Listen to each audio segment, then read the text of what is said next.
حلال پر مبنی تجارت اور بزنس کرے، اللہ کے نبی جناب محمد رسول اللہ صلی اللہ علیہ وسلم نے اس کے لیے برکت کی کیا کی ہے؟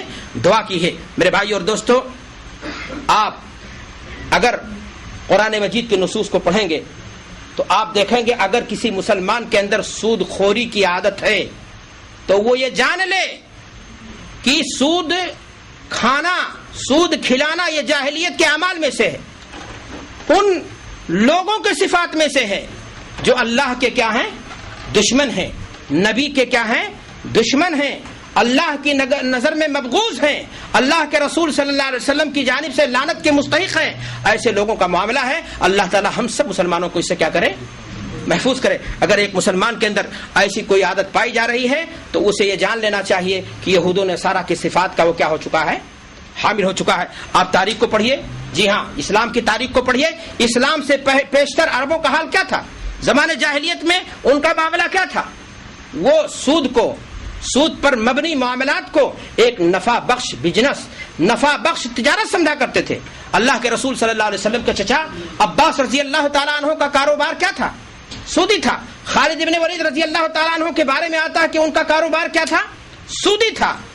حضرت عثمان غنی رضی اللہ تعالیٰ عنہ کیا کرتے تھے؟ اسلام سے پیشتر سودی کاروبار کیا کرتے تھے، لیکن اسلام آیا اور اس نے سود کے خلاف اعلان جنگ کیا۔ اسلام کا یہ اعلان ہوا، اللہ تبارک و تعالیٰ نے اللہ کے نبی جناب محمد رسول اللہ صلی اللہ علیہ وسلم پر آیت نازل کی اور سود کو صرف حرام ہی نہیں قرار دیا گیا بلکہ اسے کنڈم کیا گیا، اسے کالعدم قرار دیا گیا، اور یہ آیت کریمہ نازل ہوئی، یا ایھا الذین آمنوا اتقوا اللہ، اے لوگوں جو ایمان لائے ہو، غور سے سننا، اے لوگوں جو ایمان لائے ہو، اتقوا اللہ، اللہ سے ڈرو، وذروا ما بقی من الربا، ابھی تک جو سودی کاروبار تم نے کیا لیا دیا، اسلام کی نعمت، ان الاسلام یہدم ما کان قبلہ، لیکن اسلام لانے کے بعد اللہ سے ڈرو۔ گویا سود کا عمل تقویٰ کے کیا ہے؟ منافی ہے۔ یہی نہیں بلکہ اہل ایمان کہہ کر کے مخاطب کیا جا رہا ہے۔ معنی یہ ہوا کہ سود اور ایمان دونوں ایک ساتھ نہیں چل سکتے۔ جس طرح آگ اور لکڑی میں بیر ہے، آگ لکڑی کو کیا کرتی ہے؟ جلا دیتی ہے۔ اسی طرح اگر ایک انسان نماز پڑھتا ہے، روزہ رکھتا ہے، زکوٰۃ دیتا ہے، حج کرتا ہے، نیکی کے کام کرتا ہے، لیکن اپنے بزنس اور اپنے تجارت کی شروعات ہی سود کے جا کر کے کسی بینک سے سود لے کر کے اپنے بزنس کی بسم اللہ ہی کیا کرتا ہے؟ سودی کاروبار سے شروع کرتا ہے، تو پھر ایسی صورت میں میرے بھائی اور دوستوں جان لینا چاہیے کہ ایسے شخص کو اللہ تبارک و تعالیٰ نے فرمایا ہے کہ ایمان اس کا کہیں نہ کہیں سید لگ رہا ہے۔ قرآن فرما رہا، اللہ کے نبی صلی اللہ علیہ وسلم پر آیت نازل ہو رہی ہے، یا ایھا الذین آمنوا اتقوا اللہ وذروا ما بقی من الربا ان کنتم مؤمنین، اگر تم مومن ہو تو ایمان لانے کے بعد پھر اب گنجائش نہیں ہے کہ تم پرانے معاملات بھی جو تمہارے ہو چکے ہیں ان کو بھی بنیاد بنا کر کے سود کے مسائل کو، سود کے معاملات کو مطالبہ کرو۔ اللہ تعالیٰ فرما رہا ہے کہ فَإِن لَمْ تَفْعَلُوا، ایمان لانے کے بعد بھی اگر تم نے سودی کاروبار جاری رکھا، فَآذَنُوا بِحَرْبٍ مِّنَ اللَّهِ وَرَسُولِهِ، تو اللہ اور اس کے رسول سے کھلا ہوا تم کیا کر رہے ہو؟ جنگ کر رہے ہو۔ اعلان جنگ ہے یہ۔ آپ ذرا غور کریں کہ اس آیت کریمہ کے اندر اللہ تبارک و تعالیٰ فرما رہا ہے کہ کھلا ہوا یہ اعلان جنگ ہے۔ اگر تم ایمان لانے کے بعد بھی، دنیا کے اندر اور بھی گناہ ہیں، اور وہ معمولی گناہ نہیں ہے، کبیرہ گناہ ہے میرے بھائیوں، شراب پینا، زنا کرنا، چوری کے کام، یہ سارے کے سارے گناہ کبیرہ گناہ ہیں۔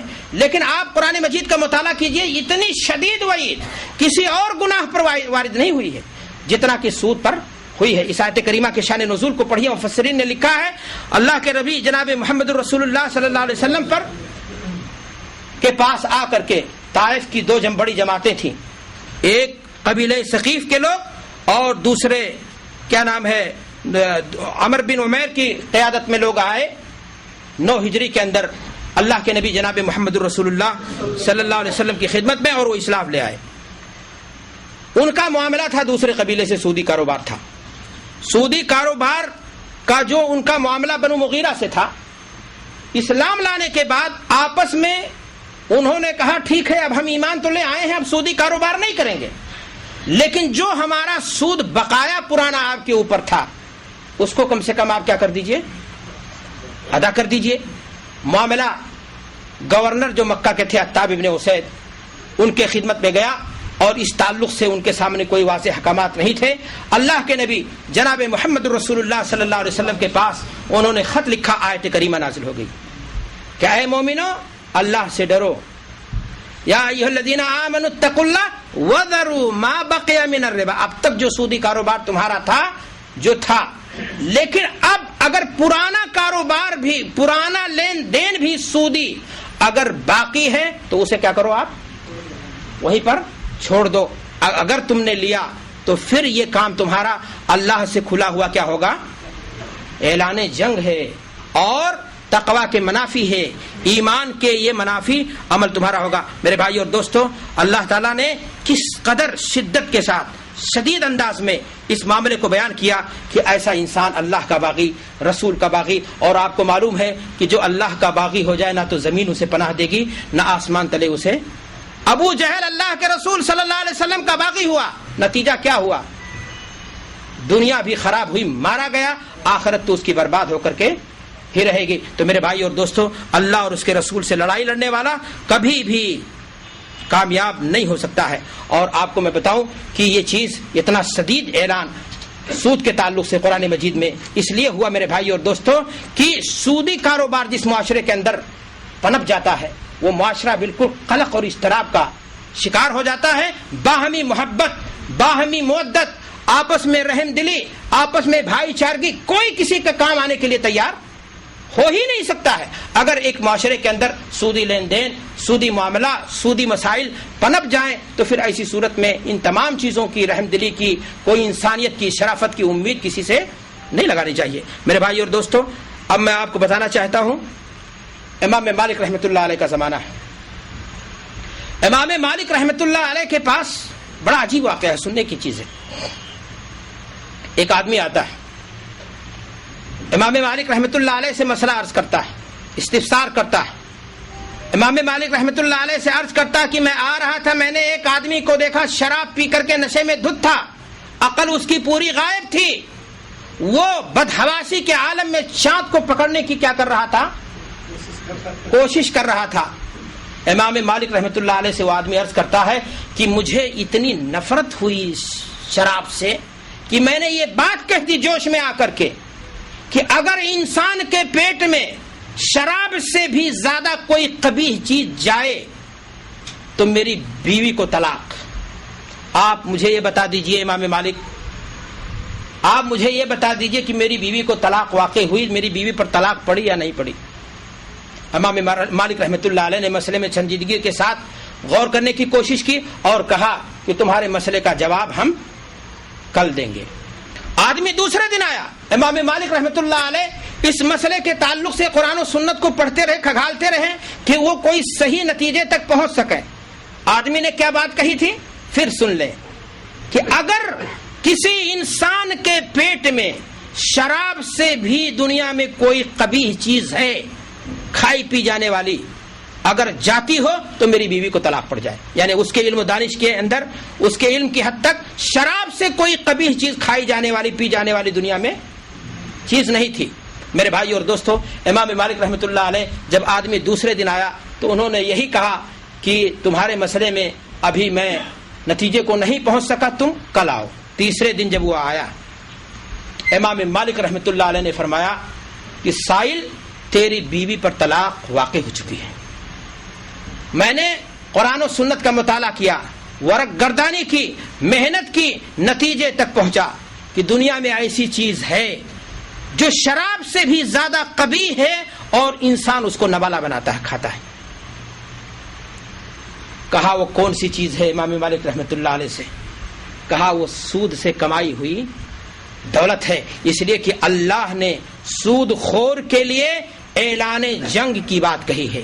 دنیا میں اور کوئی ایسی چیز نہیں ہے جس کے ان گناہوں میں، جن کے کرنے کے بعد اللہ تبارک و تعالیٰ کا باغی، نبی کا دشمن ایسا انسان کیا کیا جاتا ہے، قرار دیا جاتا ہے. تو میرے بھائی اور دوستو، آپ نے دیکھا کہ امام مالک رحمۃ اللہ علیہ فرما رہے ہیں کہ شراب سے بھی قبیح اگر کوئی چیز ہے جو انسان کے معدے تک نوالا بن کر کے جاتی ہے تو وہ سود سے کمائی ہوئی دولت ہے، جس کو لا کر کے، جس کے ذریعہ سے کوئی چیز خرید کر کے انسان اپنے لیے لقمہ حاصل کرنے کی کوشش کرتا ہے۔ میرے بھائی اور دوستو، آج کے دور کے اندر سودی کاروبار کے سلسلے میں اکثر لوگ آپ کو یہ کہتے ہوئے مل جائیں گے کہ سود کے بغیر ترقی ممکن،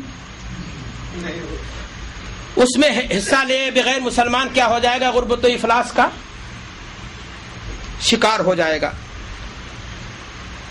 بھائیوں، کان کھول کر سن لو، کان کھول کر میری بات سن لو کہ سود کھانے کے بعد انسان کامیاب ہو،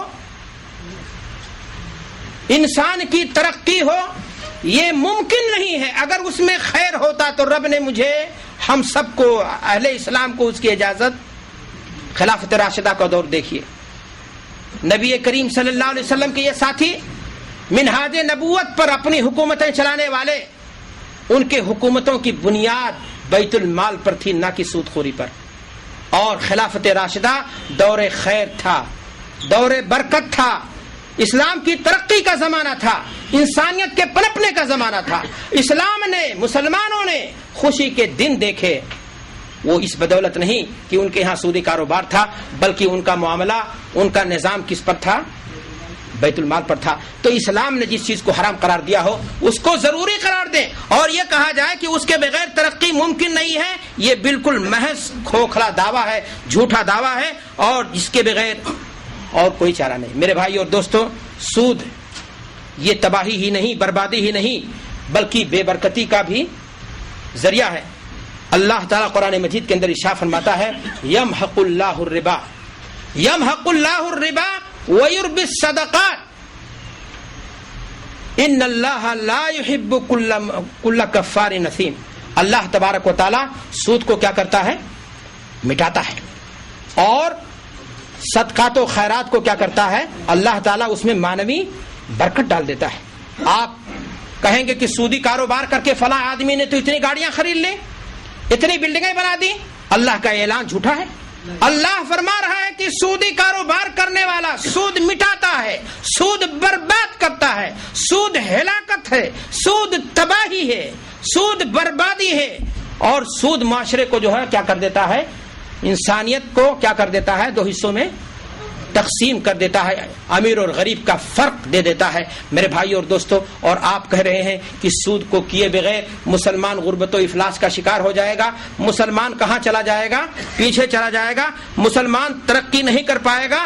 آپ کو میں بتانا چاہتا ہوں، بظاہر سودی کاروبار کر کے کوئی شخص اگر ترقی کر بھی لیا ہے تو آپ جا کر کے اس کے پاس بیٹھو، پوچھو، اس کی گاڑیوں کو، اس کی بلڈنگوں کو دیکھو، نہ معلوم کتنی بیماریوں کا کیا ہوگا، نہ معلوم کتنی لعنتوں کا وہ کیا ہوگا، کتنی پریشانیاں ہوں گی زندگی میں جو اس کا مقدر بن چکی ہوں گی، اور وہ انسان اندر سے کیا ہوگا؟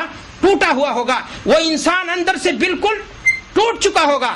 تو میرے بھائیو اور دوستو، جس چیز کے بارے میں ہمارا رب یہ کہتا ہے کہ وہ سود مٹاتا ہے، وہ چمکتی ہوئی زندگی، اس کی جھانک کر کے آپ دیکھو گے تو آپ کو پتا چلے گا کہ جس سود کی بنیاد پر وہ ترقی کر رہا ہے بظاہر وہ ترقی نہیں ہے، بالآخر وہ کیا ہے؟ نقصان ہے۔ اللہ کے نبی جناب محمد رسول اللہ صلی اللہ علیہ وسلم نے ارشاد فرمایا ہے، الربا وَإِن كَثُرَ فَإِنَّ عَاقِبَتَهُ تَسِيرُ إِلَى قَلٍّ۔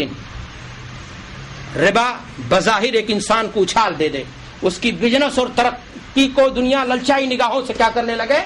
دیکھنے لگے، لیکن بالآخر اس کا انجام کیا ہوتا ہے؟ کمی کی طرف جاتا ہے، اور بالآخر اس کا انجام کیا ہوتا ہے؟ خسارہ ہوتا ہے، بے برکتی ہوتی ہے۔ جی ہاں، سود سے بظاہر اضافہ معلوم ہوتا ہے، لیکن بالکل حقیقت اس کے برعکس۔ جبکہ صدقات و زکوٰۃ کو آپ دیکھ لیجئے اور اس کے تعلق سے آپ غور کر لیجئے تو اس میں روحانی، معنوی ہر اعتبار سے برکت ہی برکت ہوتی ہے۔ اللہ تبارک و تعالی مال گرچہ تھوڑا ہوتا ہے لیکن اس میں کیا کر دیتا ہے؟ اپنی طرف سے برکت ڈال دیتا ہے۔ قیامت والے دن اس کے اجر ثواب کئی گنا ملتے ہیں۔ اللہ کے نبی جناب محمد رسول اللہ صلی اللہ علیہ وسلم نے حلال کمائی کے تعلق سے، حلال کمائی کے ذریعہ حاصل کی ہوئی دولت کے تعلق سے اللہ کے نبی صلی اللہ علیہ وسلم ارشاد فرماتے ہیں کہ حلال کمائی سے کھجور کا ایک تنا، اس کے برابر بھی، کھجور کے برابر بھی، اگر ایک کھجور کے برابر بھی کوئی انسان صدقہ دیتا ہے تو وہ بڑھ کر کے احد پہاڑ کے برابر اللہ اکبر. یہ ہے برکت حلال کمائی کی, اور یہ ہے بربادی سود کی, اور اس کی نحوست ہے میرے بھائی اور دوستو کہ انسان برباد ہو جاتا ہے. بظاہر وہ کتنا چمک رہا ہو لیکن اندر سے کیا ہوتا جیسے اینٹ سے لگ گیا ہو, جیسے کسی کو ٹی وی کی کیا ہو گئی ہو, جسم بڑا موٹا لیکن اندر سے کیا ہو چکا ہے, وہ ٹوٹ چکا ہے اور کھوکھلا ہو چکا ہے.